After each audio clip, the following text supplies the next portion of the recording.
of a peaceful mind. When winter comes, I turn within myself, warm beside the fire, with the forgot, unaffected by changing winds and snowstorms, enjoying meditation on the one self of all.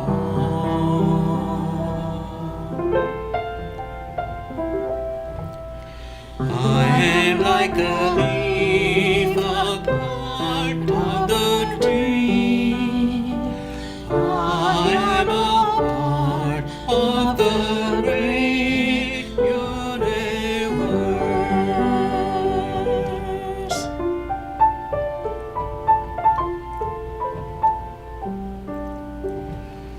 I am a spiritual farmer, finding truth beyond time and space.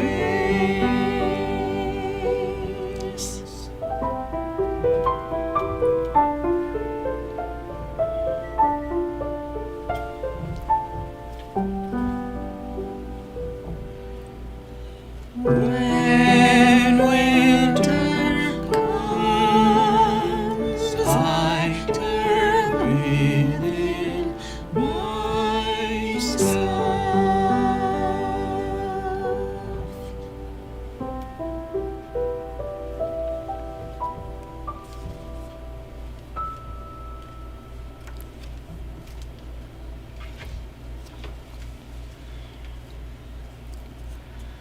We are recording from the ashram of our revered Guru, Pujya Atman, Sri Swami Jyotirmayananda in Miami, Florida.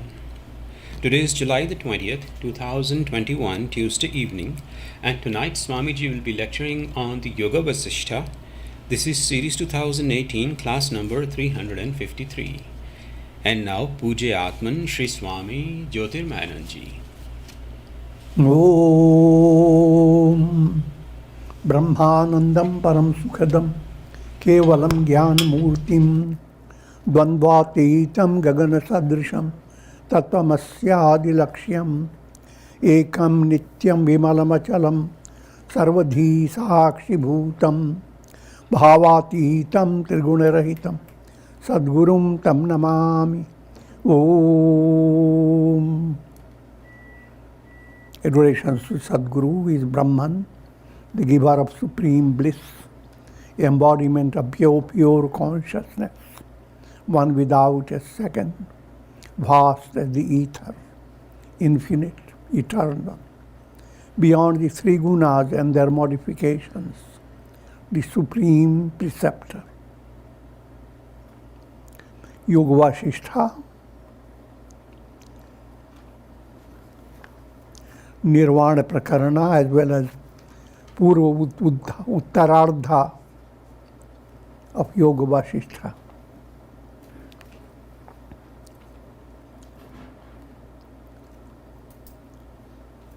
Section 115, characteristics of the liberated sage.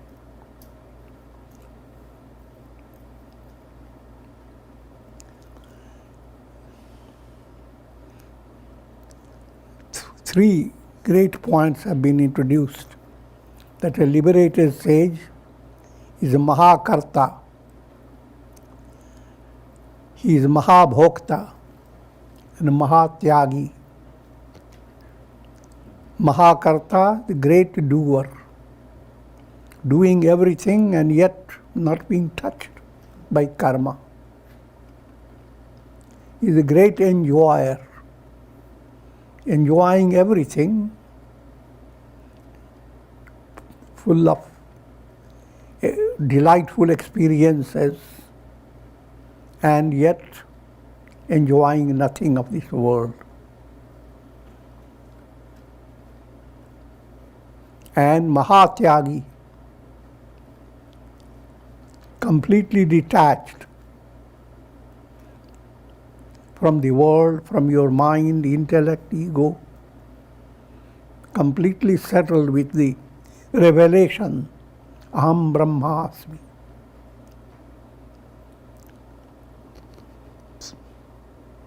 And we continue. Section 115. Now listen to the qualities of a Mahatyagi, great renouncer. He who has renounced virtue and vice, pleasure and pain, birth and death, because he is rooted in Brahman, being established in Brahman, he is called a Mahatyagi, great renouncer. Once you are rooted in your essential nature, again it's allegorical term, you don't have to be rooted.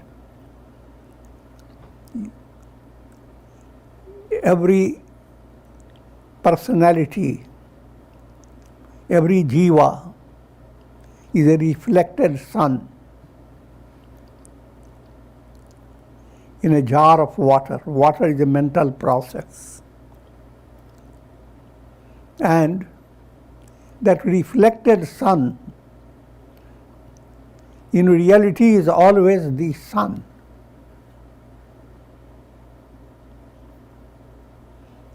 But the revelation has to come through the purity of your mind. Same jar of water, a reflected sun shakes and becomes obscure because the water is muddy. Purify the mud, remove the mud. Now see the reflected sun, and there is no doubt this is the sun. So that type of purification enables you to have a revelation that you are not the ego. Identified with ego, you are confined to the jar. And your future is moving from one jar to another. One jar breaks, you get into another jar. From embodiment to embodiment. Coming to that state of enlightenment, that I am the sun.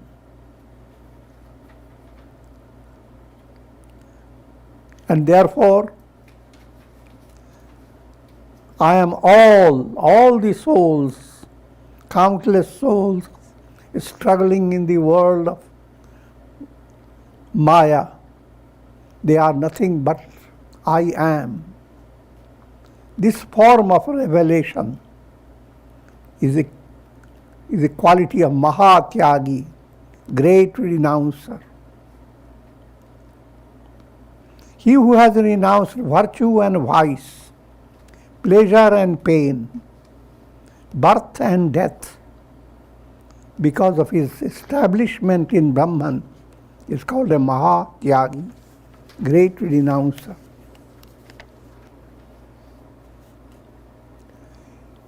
He who has renounced all the desires of the heart, all doubts of the mind, and all activities of the body, by steadying the intellect in Brahman, is called great renouncer. All the desires of the heart. There is always desire, and there is no end. You live on your whole life.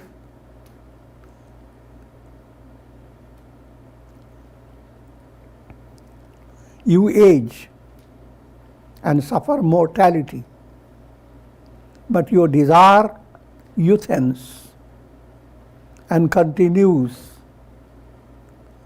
in the form of craving, Trishna. As long as you are bounded with karma, there is no full satisfaction. Yes, there is foolish satisfaction, but not full satisfaction.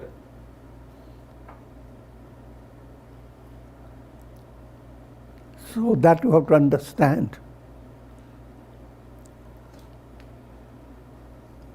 And all doubts, when we bring the term doubt, it relates to three obstacles to enlightenment: sanshaya bhavana, asambhavana, viparita bhavana. Sanshaya, doubting mind that is always in trying to sit on two boats, allegorical. You have to cross a river and there are two boats. Now, one moment you decide to go on this boat, another moment another boat. It's also known as vividha, mind working in two perspectives. Should I choose this? Should I choose that? Should I choose this? Should I choose that? It involves sankalpas, vikalpas. First, developing the idea, this is the way I must go. When you did that, you call sankalpa. And then suddenly, your mind changed. Early in the morning, you said, I will live positively the whole day. That's sankalpa. Just an hour later,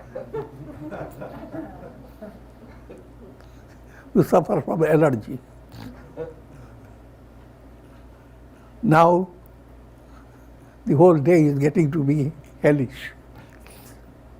It's vikalpa. So that's the state of doubt.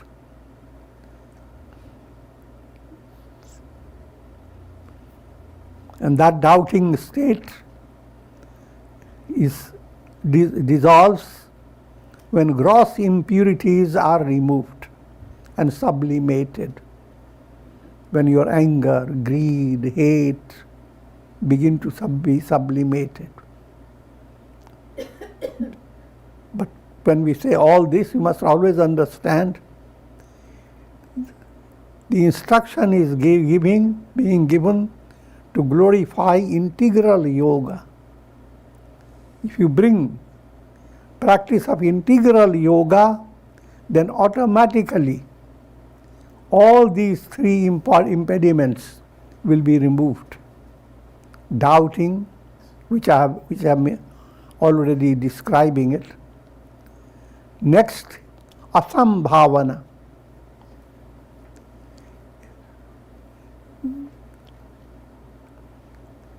You develop a state of despair in your mind.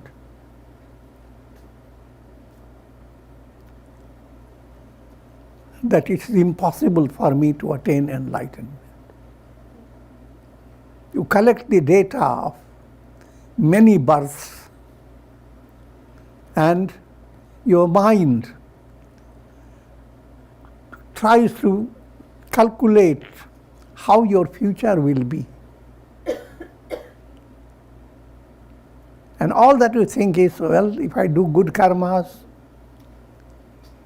it will clear up sinful deeds of 5 embodiments.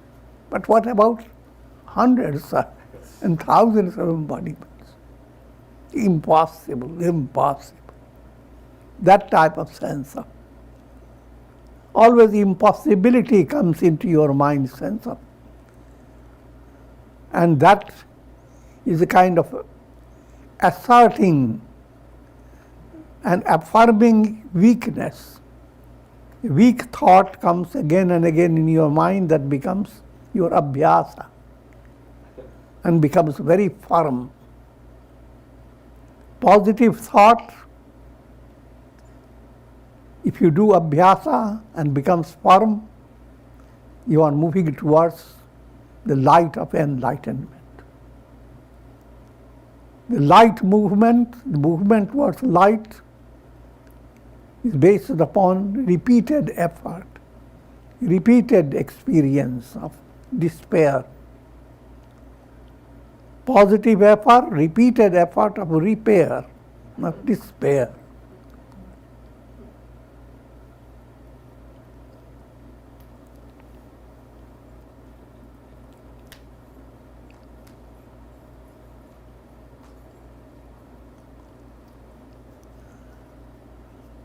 And there is this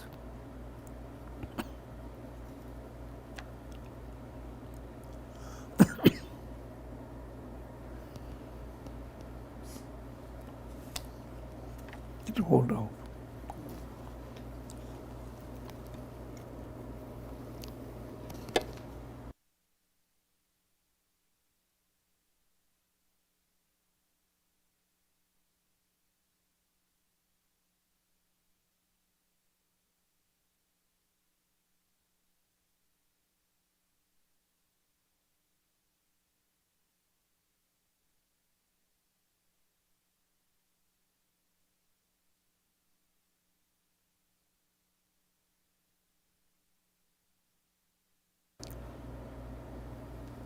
So as I have been explaining, Sanshaya Bhavana is corrected by Karma Yoga. The more you involve in practice of Karma Yoga, which goes on purifying and sublimating the malas, gross impurities, greater and greater is their experience of strength of faith.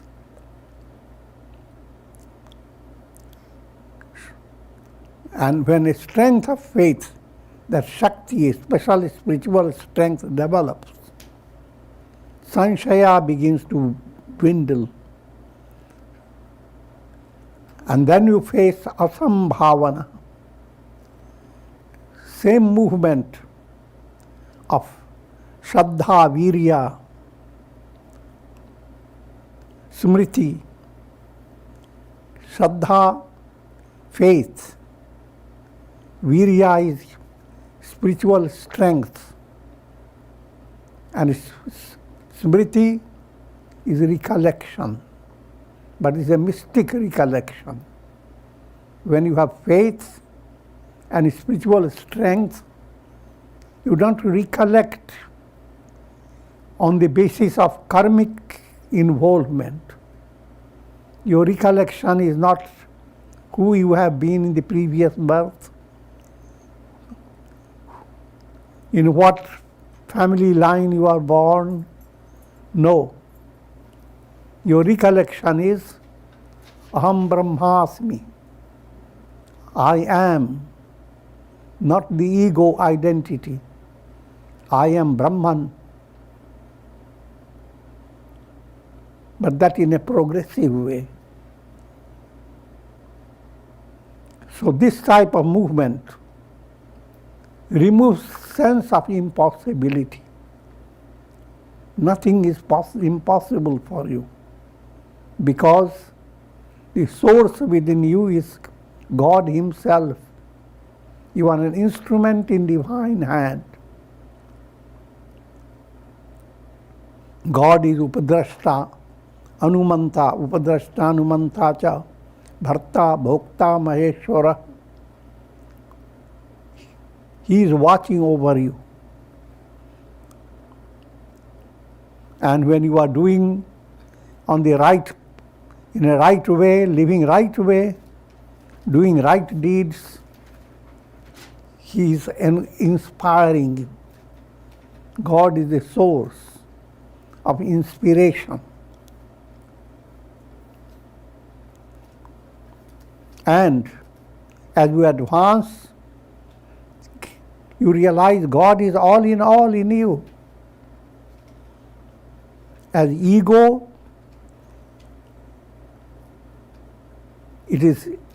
that state is illusory. So as ego begins to fade away, by increasing surrender to God, a revelation of inner strength progresses. And sense of impossibility moves away. How can anything be impossible for God? And you are being led by God.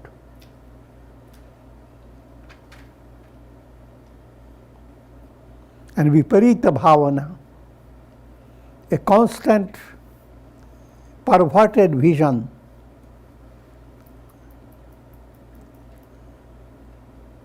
and always I give the example of the mirror. You are seeing your face in a mirror. Someone asks what you are seeing.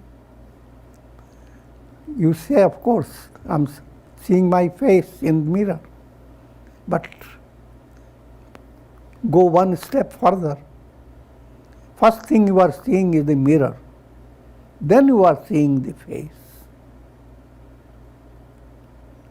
But what you are seeing first goes beyond you ignore it. That's called viparita buddhi.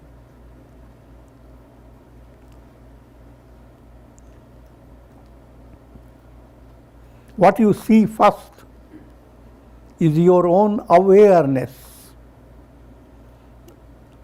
Your awareness is cosmic awareness.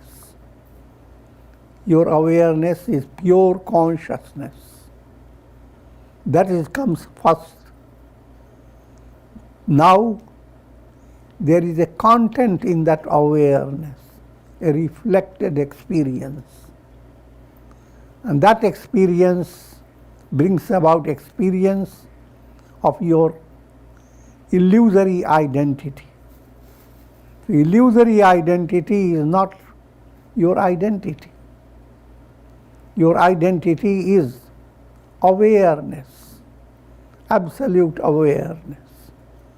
And that type of shift in the vision is corrected by jnana. Karma yoga corrects your doubting movement. When you are not just theoretical, but begin to practice yoga sadhana in daily life. Dhyana and bhakti, meditation and devotion, they go on correcting your asambhavana, the sense of impossibility. And jnana movement corrects your perverted vision.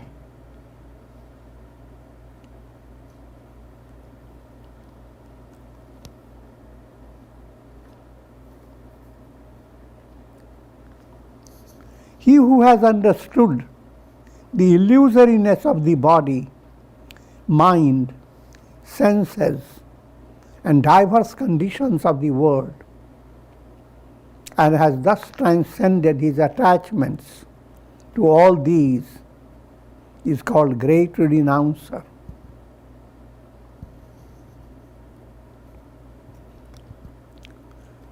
Great renouncer is to reach the state of asamsakti.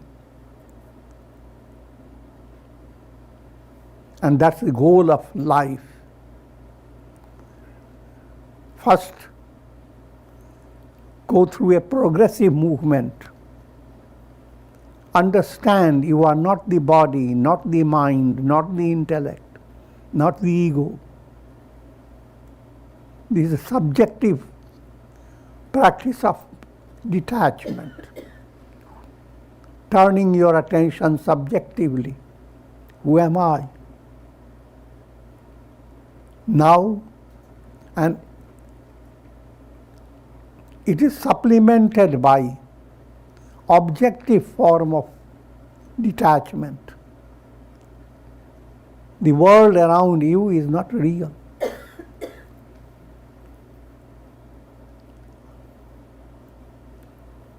physical world is sustained by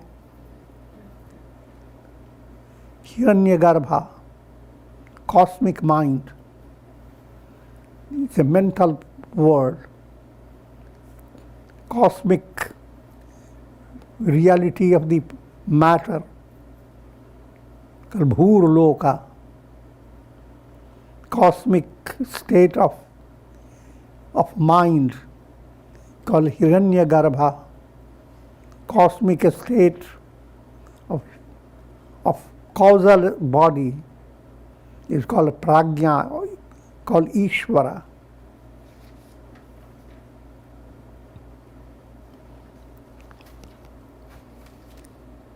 And behind all these,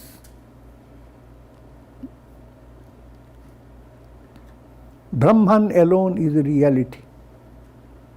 In other words, just like you are detached from your body, mind, intellect, ego, in the same way you are detached from names and forms, from the world of physical reality, from the world of sentimental reality, from the world of your intellectual reality.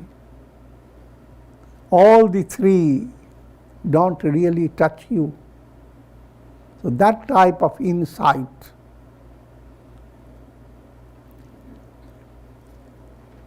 when that movement reaches to climax, and the whole movement itself is called Mahatyag, the great renunciation.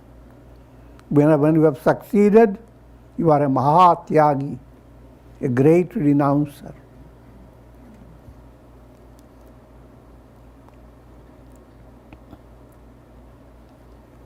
And the scriptures are never tired of announcing this goal of renouncing.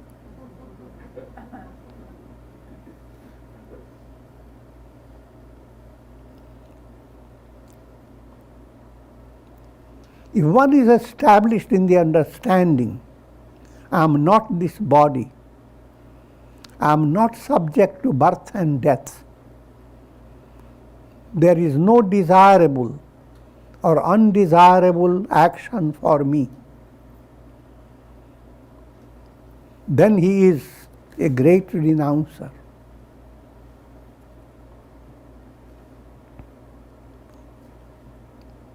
In other words,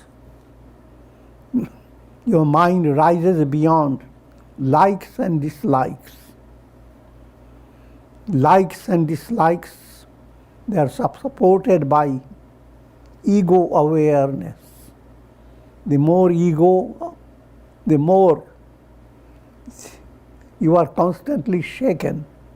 Certain things you like, and you move towards that direction. But suddenly you realize you are not sure whether you like it or not. Then you later realize you absolutely dislike it. So mind is constantly swinging, likes and dislikes. And moving from like means you are carrying injury in your mind. Moving from dislike, you carry another type of injury in your mind. So mind becomes, allegorically speaking, injured, wounded. But that Mahatyag movement heals the wounds. Because there's nothing to like, nothing to dislike. In your dream, you are running after objects that are pleasant or painful, like and dislike. But all that you are running after is illusory. Nothing is real in your dream. So the message is wake up. Waking up from your dream is the practice of Mahatyag. Waking up from the dream of the world process. That's the practice of Mahatyag. So be a Mahatyagi.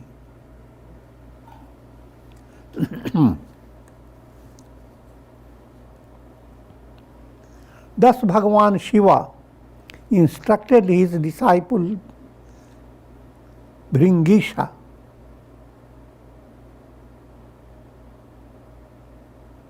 after listening to the characteristics of a Mahakarta, Mahabhokta and Mahatyagi, Bhringisha attained enlightenment. That's a storyline. Therefore, O Rama, develop Brahma Bhavana, a constant affirmation, Aham Brahmasmi, I am Brahman, by realizing that the world is an illusory projection on the immutable substratum, the divine self. Here again I remind you of Bhava Pratyaya and Pratyaya Bhava. All your experience is led by thought waves of your mind. Thought waves of your mind are creating a cinema show, and you are always caught in the show. But all the show is sustained by the screen. And the screen is the reality all the time. The show is not real at all. It is your entertainment.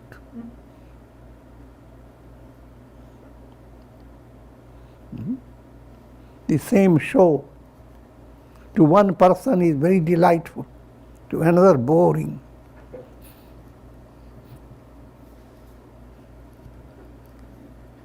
One is shaken by fear and terror, another thrilled by the dancing peacocks. So that's the situation created by karmas. Karmas are maintaining your show. But when you are following the path of integral yoga, you are moving away from bondage of karma and moving towards the revelation of the screen, implying Aham Brahmasmi becomes more and more dominating in your personality. And all negative and positive moods of your mind, they are being viewed by you at a distance. You become a sakshi, a witness, but not involved.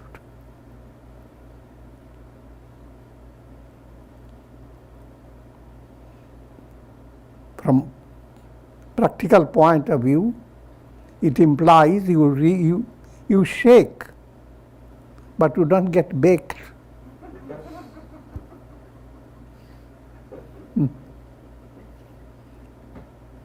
The trees shake, but at the root, the strength goes on increasing.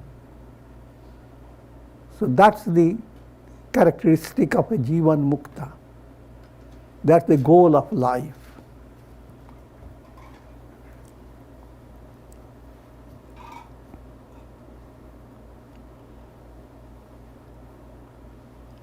So all that you experience, led by projection of mind, is called Bhava Pratyaya, presence of projection. Enlightenment is removing the veil of projection.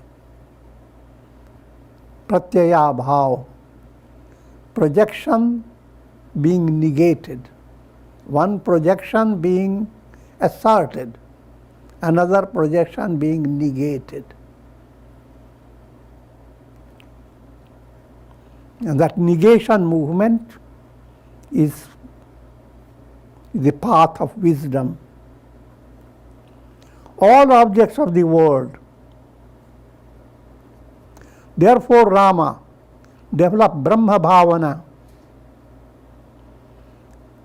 a constant flow of mind towards Brahman, by realizing that the world is an illusory projection on the immutable substratum, the divine self. All worldly conditions have a beginning and an end. The self is imperishable, pure and effulgent. All experiences in the realm of projection are transient. Everything that you experience in dream passes away. And the whole world experience is a long dream. No matter how wonderful accomplishment you have made, it will pass away. No matter how miserable state you are facing, how challenging situation, even this will pass away. But what will not pass away is you, your essential nature. But who are you? Not your ego. You are that screen, Brahman.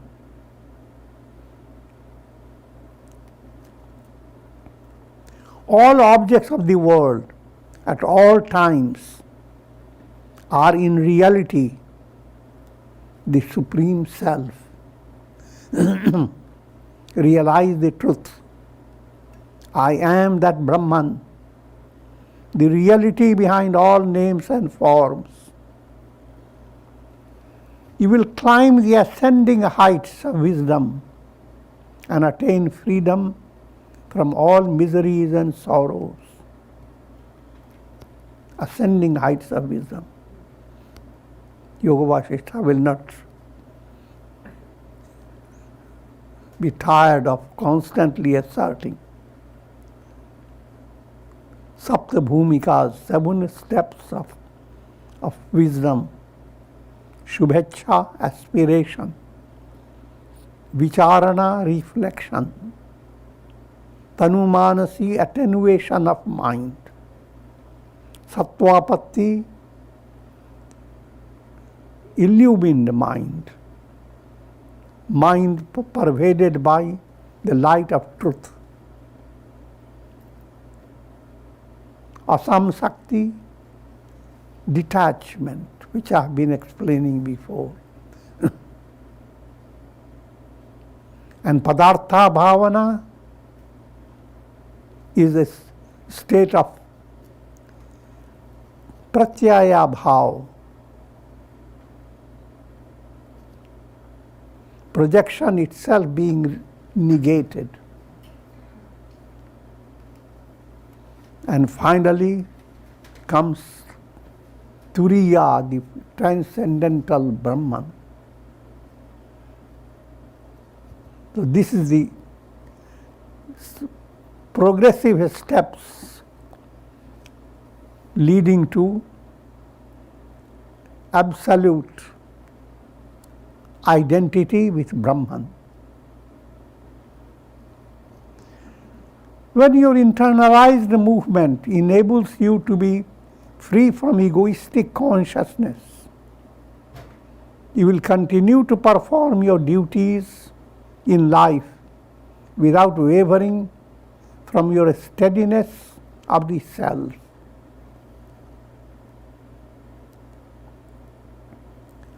Now you have to understand the two terms, sthiti and avastha. Sthiti is like a root. Avastha is a shaking state.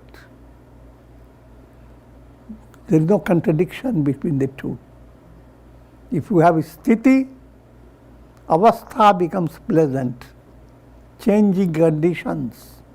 As long as you are led by karma, there will be always shaking conditions, things, swacha prarabdha, aniccha prarabdha, parecha prarabdha. Certain things are according to your wish. Certain things are due to other people's wishes. And certain things are something totally surprising. Neither you wish nor the people around you.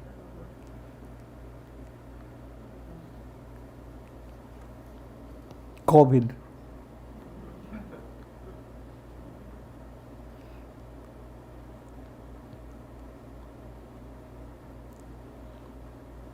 So all that karmic movement goes on, creating avastha, shifting conditions. But sthiti at your root, in your heart-based experience, you are ever untouched, untarnished, unshaken, immutable.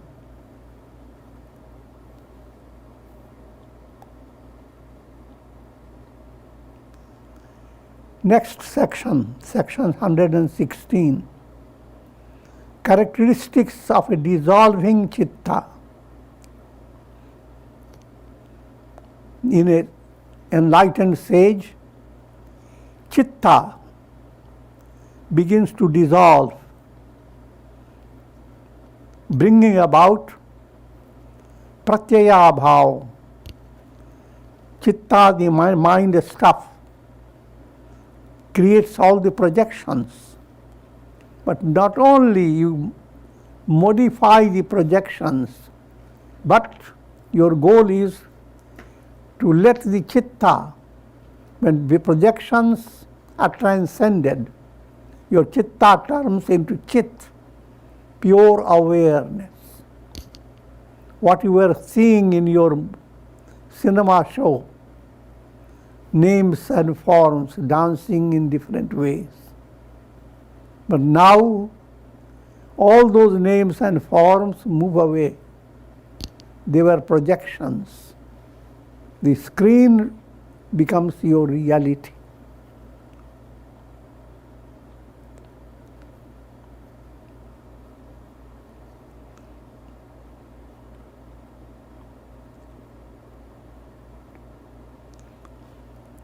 In other words, more in a practical way, your mind carries so much anxiety, so much fear, so much terror. But as you advance on a spiritual path, you allow your mind to use the mantra, even this will pass away. Instead of being shaken, you be more firm in your faith, in your trust. Your trust movement becomes more dominating than shaking movement created by your doubting personality.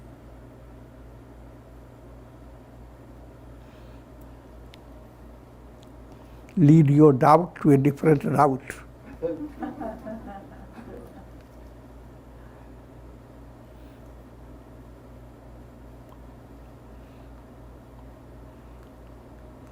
So Sri Rama asked, O knower of dharma, what are the characteristics of a mind when it begins to melt in Brahman due to the destructions of vasanas?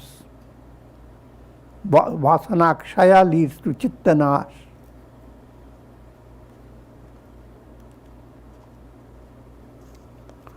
Sri Vasistha replied, even in the most provocative conditions, such a luminous mind does not develop greed, delusion, and other negative tendencies. Kama, Krodha, Lobha, all these malas don't shake your firm understanding.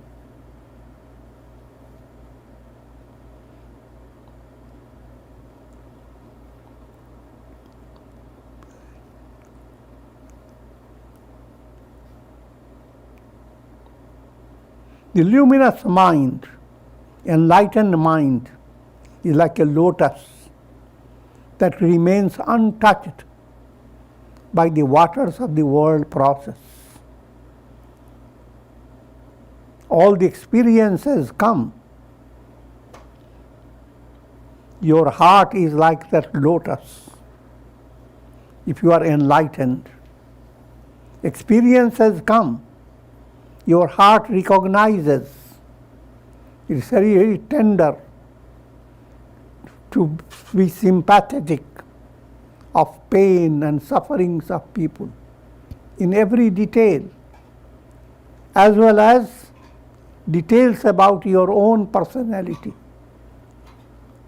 But all those details are like dewdrops on a lotus leaf. Lotus remains untouched. That's the state of enlightenment. I'm easily describing it quickly, but it's a progressive movement. How detached is your heart from all the chores of the world?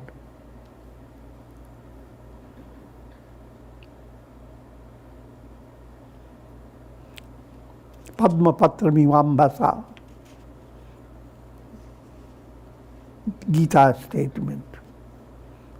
Just like Padmapatra, lotus leaf, remains untouched by drops of water.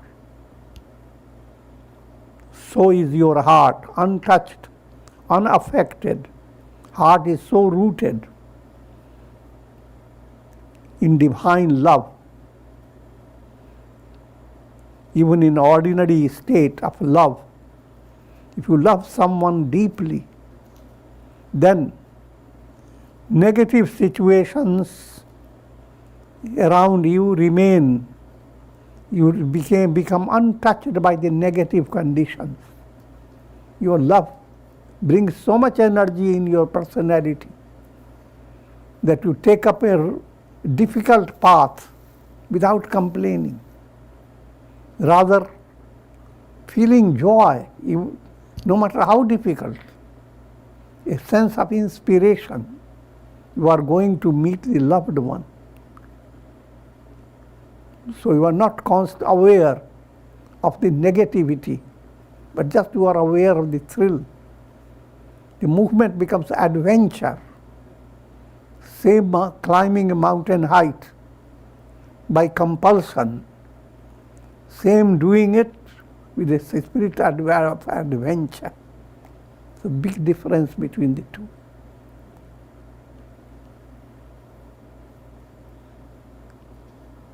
And that difference begins to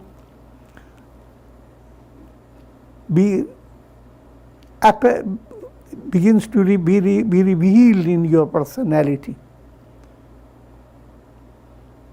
And thereby you move from perspiration to inspiration.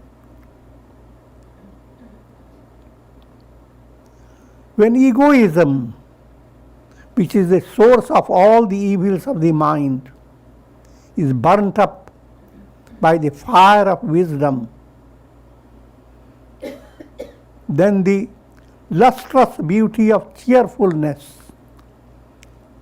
never fades from the face of the yogi. When you begin to develop that type of detachment, the whole world experience becomes dewdrops that do not touch your heart, that is inundated by divine love. Then your face shines with cheerfulness, mudita. Prema mudita man se kaho Ram, Ram, Ram. Therefore, the saintly instruction. When you recite divine name, develop that bhavana that you are growing in the image of God. You are coming closer to God. You are one with God. And as you are allowing this movement, you experience increasing serenity. And that serenity brings the bliss of self.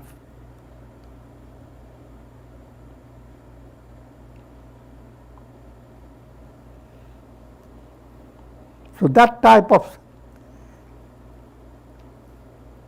prasannatam yana gatabhishekata, Tulsidas says, Rama's description that his cheerfulness remains unshaken when he was given a kingdom, and very next day the kingdom was taken away, he was banished. But no matter how things happened, such vast difference, the cheerfulness of Rama's face continued. May that cheerfulness shower its grace on all of us.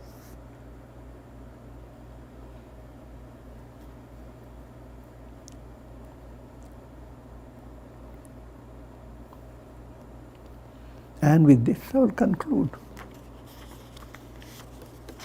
Be cheerful. Don't be a fool. Don't be fooled by the world. Tear up the illusion and cheer up.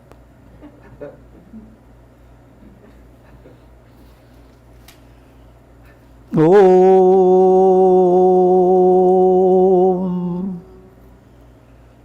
Ram Ram Ram Ram Ram Ram Ram. Om Namah Shivaya. Om Namah Shivaya. Om Namah Shivaya. Om. Prayer for shower of Karunamayas, grace of God over all of you, with the blessings of Shakti, Bhakti and Mukti. Om Trayambakam Yajamahe Sugandhim Pushti Vardhanam Urvarukumva Bandhanan Mrityor Mukshiyamamritat. Om Sarve Bhavantu Sukhina Sarve Santu Niramaya Sarve Bhadrani Pashyantu Ma Kaschid Dukhabhag Bhavet. Om Shanti Shanti Shanti. Hari Om Tat Sat.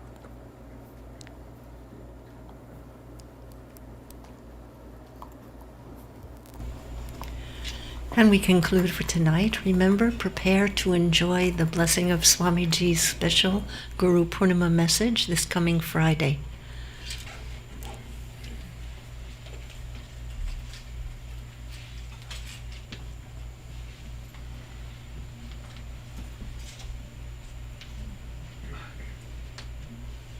Om Shri Satguru Maharaj Ki Jai.